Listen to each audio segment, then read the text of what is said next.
Good morning, good evening, wherever you may be. My name is Arcada, and welcome to the Mailbag Showdown, ladies, gentlemen, and others. I'm not sure if that was the correct order. I probably should have said it in, but who cares? This show is where I answer questions based on anime or otaku culture in general, and if you would like to send out an email for me to answer on this show, you can at mailbagshowdown@glassreflection.net. That is mailbagshowdown@glassreflection.net. And so, with that out of the way, let's get started. Dear Arcada, I was just writing to tell you how much I appreciate your reviews. Particularly because they are from the perspective of a university-aged male, which has been surprisingly difficult to find across the internet. Really? Huh. I personally wouldn't have guessed that, but alright. Along with that, I have two quick questions. The first concerns how to introduce people to anime. I have found that many of my friends who exemplify the word geek in every single way at school have a general dislike of anime, despite never having seen it. Now, I don't want to force my friends to watch, but have you ever had any difficulty introducing anyone, a friend, parents, girlfriend, to anime? Along with that, any suggestions for a gateway drug anime that isn't in the Holy Five? And slightly more personal, but it's been bugging me for a while, what do you study at school, if you don't mind me asking?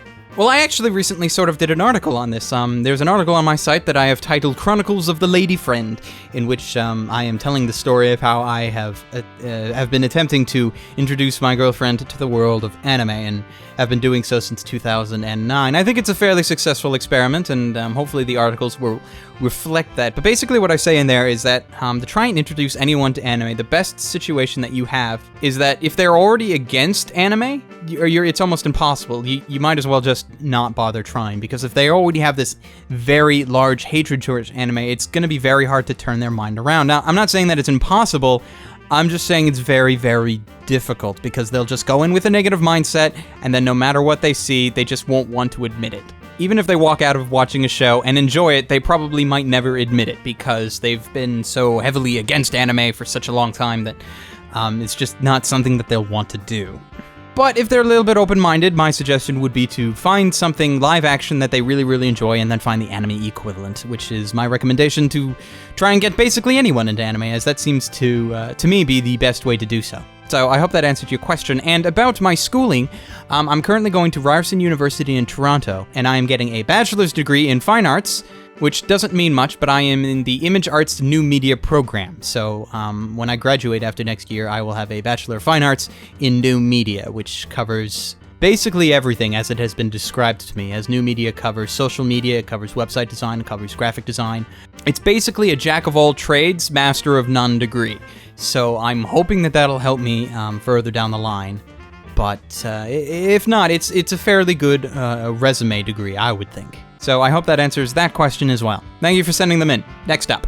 Hi Arcada, I recently purchased Beck Mongolian Chop Squad, but could only get it in singles. I didn't mind as it was only £10 for 4 DVDs, and I thought that was quite a bargain. It wasn't until I looked at the 4th DVD that I realized it had only went up to episode 18. I knew this wasn't right, so I checked to see if I missed any volumes, but I hadn't. They just weren't there. This isn't the first time that this has happened. I also bought the first 2 parts of Season 1 for Fullmetal Alchemist, and was about to buy the second 2 parts when I found out that Season 2, Part 1, is also nowhere to be found anywhere on the internet from a reliable source. So now I'm left with 2 volumes short of Beck and a whole season short of FMA, and I can only hope that Funimation decides to reboot these animes, and hopefully some of their other works which have gone down under. Basically, my underlying question is this: how long do you think it'll take for out-of-print anime to make a comeback, if it ever does? And if so, will it be in the same format with the same boxes, or will it be like Dark Horse rebooting Magic Knight Rayearth with a different cover and appearance? You see, this one's kind of odd to me. I guess, I think the main problem is like you mentioned pounds, so I'm gonna guess you're in Europe, and that's a little different, because I'm not fully versed in the anime market when it comes to anywhere that is not North America,